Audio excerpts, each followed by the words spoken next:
Brought to you by Penguin.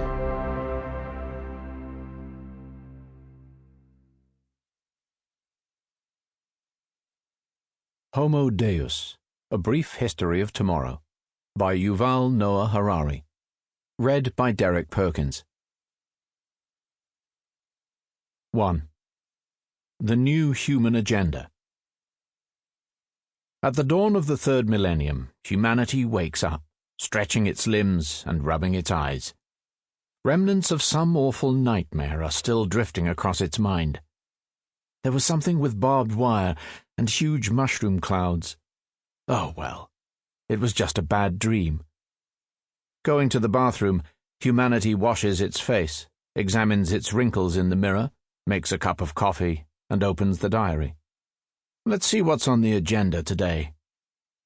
For thousands of years, the answer to this question remained unchanged. The same three problems preoccupied the people of 20th century China, of medieval India, and of ancient Egypt.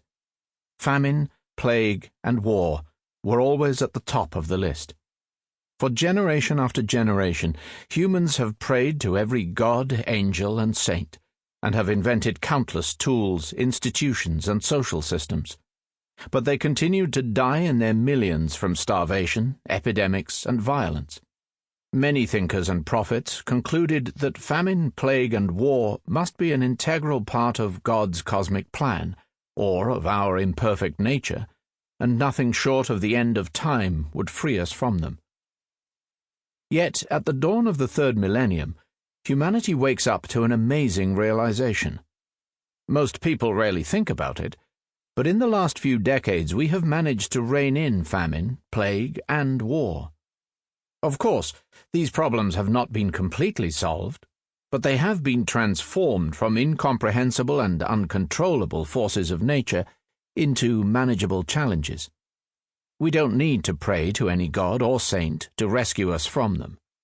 We know quite well what needs to be done in order to prevent famine, plague, and war, and we usually succeed in doing it.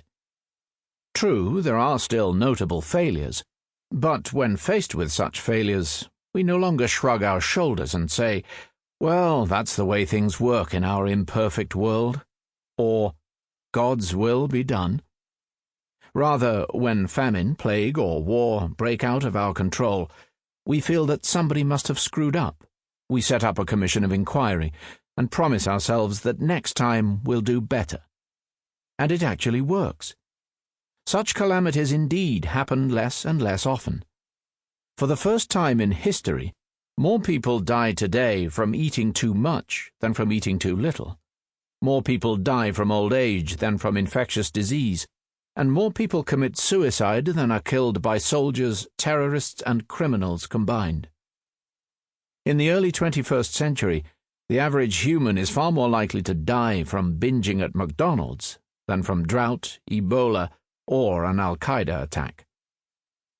Hence, even though presidents, CEOs, and generals still have their daily schedules full of economic crises and military conflicts, on the cosmic scale of history, humankind can lift its eyes up and start looking towards new horizons. If we are indeed bringing famine, plague, and war under control, what will replace them at the top of the human agenda? Like firefighters in a world without fire, so humankind in the 21st century needs to ask itself an unprecedented question. What are we going to do with ourselves?